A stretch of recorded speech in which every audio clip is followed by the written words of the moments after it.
Salinan fotokopi yang digunakan Jokowi mendaftar sudah dilegalisir, mendaftar saat maju sebagai calon gubernur di Jakarta 2012. Lalu kemudian yang satu adalah mendaftar calon presiden di tahun 2014 dan tahun 2019 jadi 3. Nah, dari 3 ini itu legalisirnya berbeda warna. 2014 dan 2012 itu sama-sama warna merah.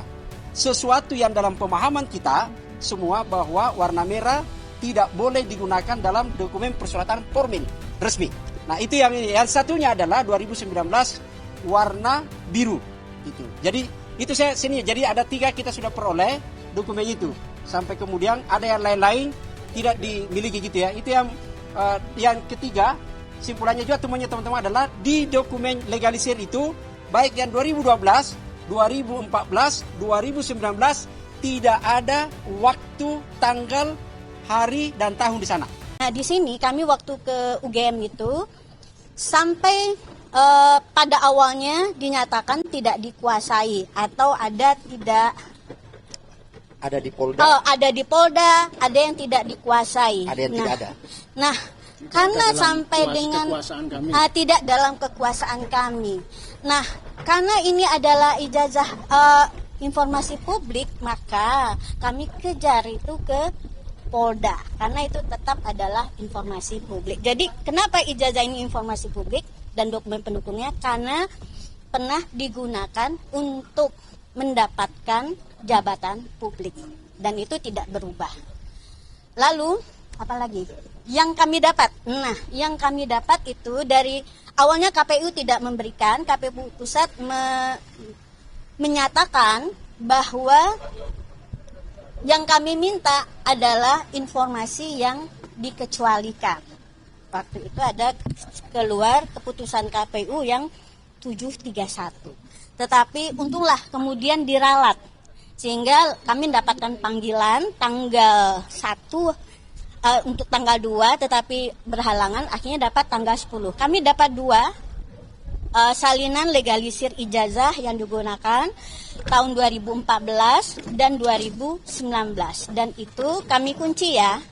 Itu fotonya adalah berkacamata, kemudian tetap ada toganya, ada pakai jas dan itu dengan cap yang tidak melewati jas. Dan 2 dokumen itu berbeda cap legalisirnya dan tanpa tanggal. Artinya dilakukan 2 legalisir proses legalisir yang berbeda waktu mungkin ya. Nah, padahal kami ke UGM minta apakah pernah ada yang melakukan legalisir ke UGM. Kemudian apakah pernah ada permintaan verifikasi, karena ini dari KPU ya. Kalau yang melegalisir berarti Jokowi sendiri, pihak Jokowi sendiri melakukan legalisir ijazah. Karena saya pernah pengalaman melegalisir ijazah. Nah, jadi di sini kami kunci antara akan meminta konfirmasi nih antara pihak UGM dengan KPU. Dokumen yang sama juga kami dapatkan dari KPU DKI. Satu ijazah yang juga legalisirnya posisi berbeda. Yang 2012 dari KPU DKI dengan 2014 itu legalisirnya berwarna merah, tetapi pada posisi yang berbeda. Sedangkan dari KPU DKI yang 2019 itu warna biru. Dan dari KPU DKI kami juga mendapatkan berkas yang di checklist serah terima dokumen waktu pencalon. Oke, makasih. Bentar ya. Jadi teman-teman saya supaya kita ini pertama adalah bahwa ada dokumen. Jadi mereka teman-teman ini sudah dapat dokumen salinan fotokopi yang digunakan Jokowi mendaftar sudah dilegalisir, mendaftar saat maju sebagai calon gubernur di Jakarta 2012. Lalu kemudian yang satu adalah mendaftar calon presiden di tahun 2014 dan tahun 2019 jadi 3. Nah, dari 3 ini itu legalisirnya berbeda warna. 2014 dan 2012 itu sama-sama warna merah. sesuatu yang dalam pemahaman kita semua bahwa warna merah tidak boleh digunakan dalam dokumen persyaratan formal resmi. Itu yang ada biasanya surat cinta tinta merah itu dulu gitu ya.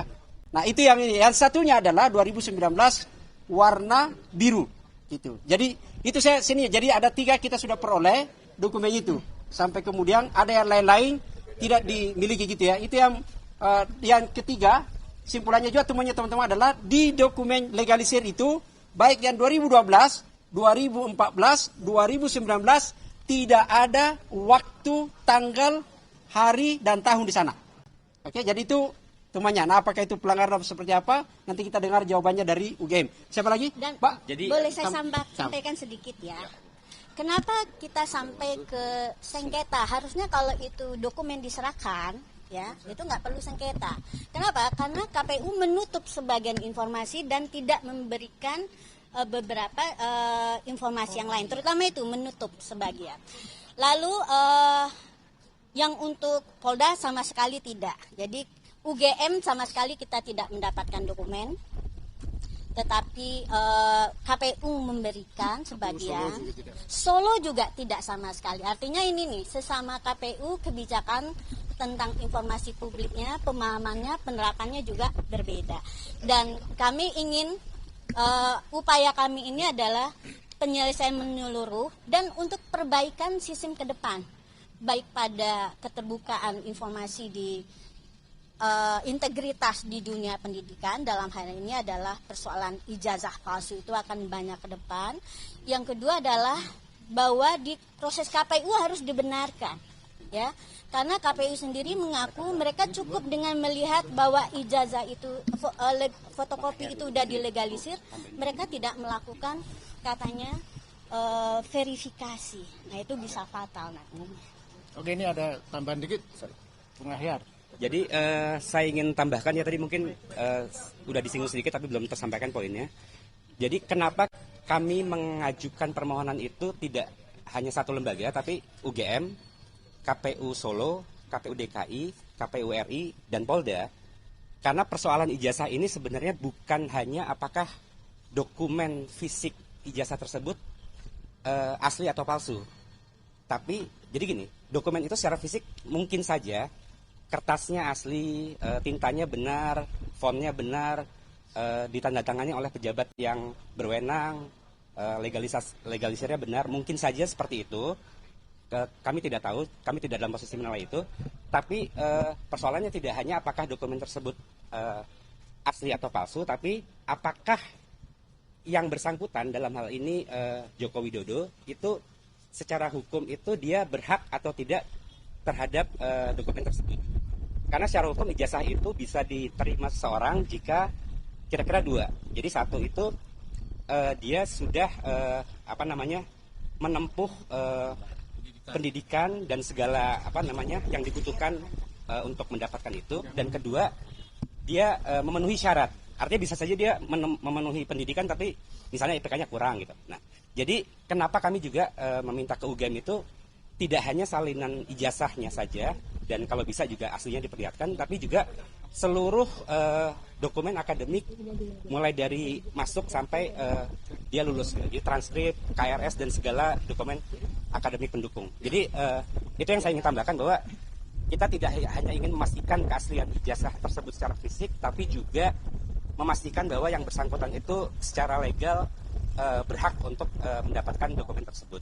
Nah, kami ini sebenarnya di KIP ini sudah alhamdulillah sudah pengalaman lah. Jadi tahun kemarin kami dan teman-teman itu sudah beberapa kali mengajukan permohonan di KPU dan dikabulkan. Jadi Komisi Informasi ini menurut kami salah satu lembaga yang cukup kami nilai berintegritas, jadi masih bisa kita percaya lah. Insya Allah kita bisa menang di sini. Silakan terakhir nih. Ya, jadi teman-teman wartawan seperti tadi sudah dijelaskan bahwa hari ini ada 5 badan publik yang dijadikan sebagai tergugat atau termohon oleh 5 prinsipal pemohon tadi yang sudah disebutkan tadi. Itu artinya pada hari ini 5 badan publik ini dalam posisi tersandera hanya untuk kepentingan pribadi Jokowi. Padahal kalau kita bicara ijazah, ya, kemudian dikategorikan dia sebagai rahasia, kapan dia menjadi rahasia? Mulai dari calon wali kota, calon gubernur, sampai calon presiden sudah dijamah banyak orang. Ya, di partai dibolak-balik itu dokumen. Kemudian di KPU juga dibolak-balik banyak orang, mungkin tukang ketik juga dia lihat. Sehingga pertanyaannya, letak rahasianya di mana? Kok begitu dia masuk di badan publik, kok dikatakan itu rahasia? Sehingga masyarakat yang harusnya punya hak untuk mengetahui, menjadi tertutup jalan itu.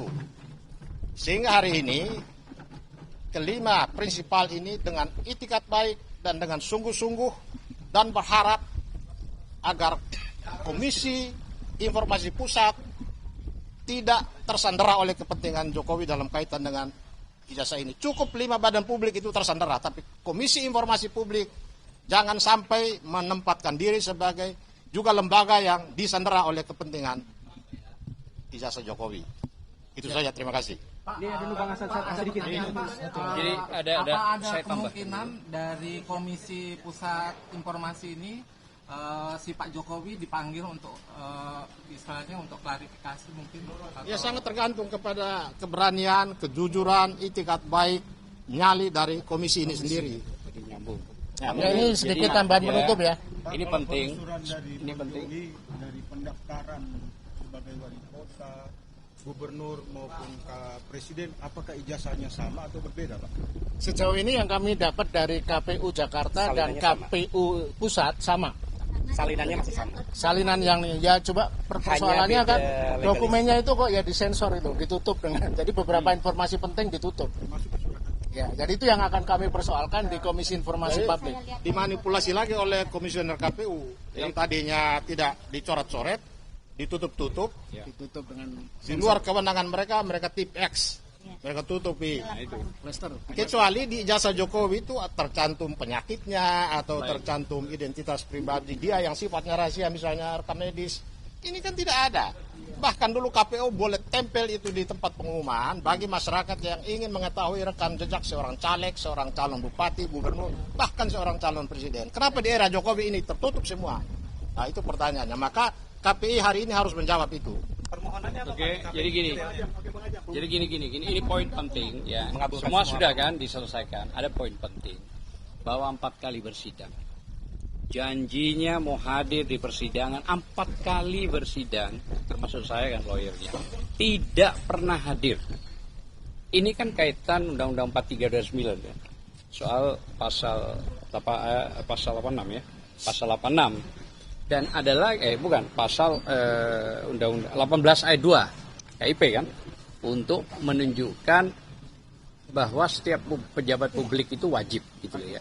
Jadi poin yang paling penting 4 kali bersidang tidak pernah hadir, janji melulu. Kalau lagi nanti waktu kita datangin ke Solo ya kan, waktu kita datangin ke UGM yang katanya mau ngasih 24 sampai 26 item, sama sekali tidak pernah ada satu item pun. Dan hasil dari CCTV yang pada saat itu ada 3 RRT yang hadir, Ismon dan Roy Suryo serta Dr. Tifa, kita minta dan perjanjiannya itu di CCTV akan diberikan, tidak ada juga, dan dilanjutkan tanggal 15-nya ke Solo ke rumahnya Jokowi, tetap menjanjikan Pak Jokowi di persidangan. Fakta di persidangan tidak pernah hadir. Nah, sehingga rekan-rekan inilah untuk mempertegas di KIP supaya berkas-berkas dan data-data yang dulu mulai dari wali kota, gubernur sampai presiden itu harus dibuktikan. Dan yang memalukan sekali lagi saya katakan, nomor 731 yang dikeluarkan KPU dan mencabut kembali ucapan nomor 731 itu memalukan itu. Saya kira mungkin ada tambahan. Terima kasih. Saya memperlihatkan dokumennya. Bu, di tengah Bu, punten di tengah. Ya. Enggak, yang ini. Nah, pegang ya. Ini adalah serah terima dari KPU RI. Bentar, ini dulu. Dia ada di baliknya nih. Oke. Ini yang dari KPU RI. Nah, ini ijazah 2014 yang digunakan. Oke, tahan dulu. Oke. Di Zoom. Ini yang diupload yang satu ke bawah. Iya. Oke. Terus yang itu Pak, yang ada ininya tadi. Ini yang 2019. Capnya hijau, legalisir hijau. Tadi merah ya? Ya.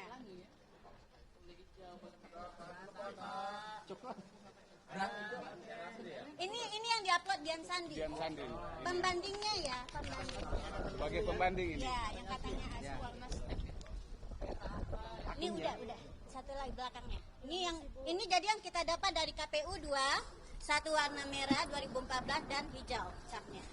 Dan ini adalah serah terima dari KPU DKI, dokumen diserahkan. Lalu di baliknya adalah ini. Ini juga warna merah, tetapi posisi legalisirnya agak berbeda dengan yang 2014. Ya, saya kira cukup ya sebagai penutup poin penting yang ingin sampaikan. Kalau perlu ada pengadilan administratif soal dokumen dan informasi, maka satu-satunya tempat yang benar adalah tempat ini, pengadilan dokumen informasi publik.